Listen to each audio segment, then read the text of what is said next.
నేను రజని సైకాలజిస్ట్.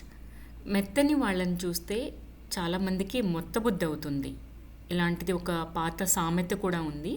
మెత్తని వాళ్ళంటే సైలెంట్గా ఉండే వాళ్ళని కాదండి అర్థం.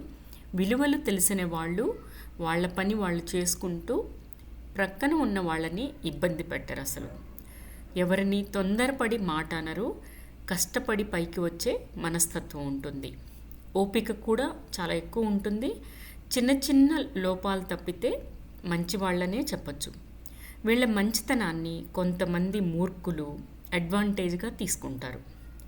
ఆ మూర్ఖుల్లో మన ఇంట్లో వాళ్ళు ఉంటారు, మన దగ్గర వాళ్ళు ఉంటారు, మన చుట్టాలు ఉంటారు, తల్లిదండ్రుల దగ్గర నుంచి అన్నదమ్ముల దగ్గర నుంచి అక్క చెల్లెళ్ళలో కూడా ఉంటారు.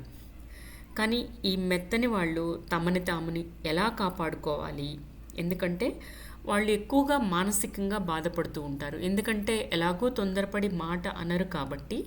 ఇలాంటి వాళ్ళు మన దగ్గర వాళ్ళతోనే బాధపడుతూ ఉంటారు. వాళ్ళని వాళ్ళు ఎలా కాపాడుకోవాలి అనే విషయాలు నేను నెక్స్ట్ వీడియోస్లో పోస్ట్ చేస్తాను. Thank you.